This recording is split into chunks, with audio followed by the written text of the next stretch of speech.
મોરબી વેદ multi speciality વિવાદમાં આવી છે। પીએમજેએવાય યોજના હેઠળની હોસ્પિટલ ચાલે છે પતરાના શેડમાં। તપાસ ચાલુ હોવાનું તાલુકા આરોગ્ય અધિકારીનું રટણ છે। હોસ્પિટલે રિનોવેશન મામલે જાણ કરી છે તેવું રટણ આરોગ્ય અધિકારીનું સામે આવ્યું છે। જિલ્લા કક્ષાએથી કમિટી બનાવી તપાસ કરવામાં આવશે। આરોગ્ય અધિકારીનું કહેવું છે યોજનાના નિયમ મુજબ સ્ટ્રક્ચર છે કે નહીં તેની પણ તપાસ કરવામાં આવશે। સાથે જ એવું પણ કહેવામાં આવ્યું છે કે 3 મહિનાથી એ રિનોવેશન ચાલી રહ્યું છે। તાલુકા વિભાગે મુલાકાત લીધી હતી ત્યારે બધું યોગ્ય હતું। હવે જ્યારે ફરી પ્રશ્ન ઉઠ્યો છે તો ફરી તપાસ કરવામાં આવશે।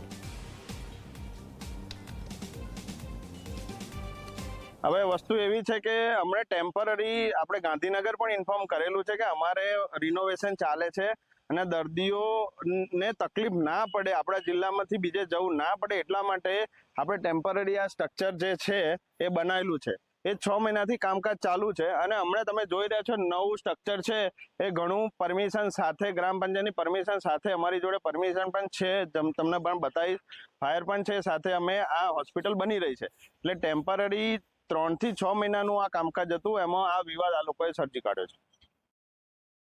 અમે જ્યારે મુલાકાત લીધેલી હતી લગભગ 2-3 મહિનાથી એમનું રિનોવેશનની અંદર છે, એની પહેલા અમે મુલાકાત લીધેલી હતી ત્યારે બિલ્ડિંગ સ્ટ્રક્ચર ઓકે હતું। હવે આ અત્યારે જે રિનોવેશનમાં છે તો જે ફરિયાદ આવી છે એ પ્રમાણે પણ હવે તપાસ કરી નાખીએ છીએ। જે જિલ્લા લેવલથી કમિટી બની છે અને કમિટીની અંદર જે પણ કંઈક અનયુઝ્યુઅલ નીકળશે અથવા તો જે પણ રિપોર્ટ આવશે એ રિપોર્ટ ડિસ્ટ્રિક્ટ લેવલ અમે સબમિટ કરવામાં આવશે।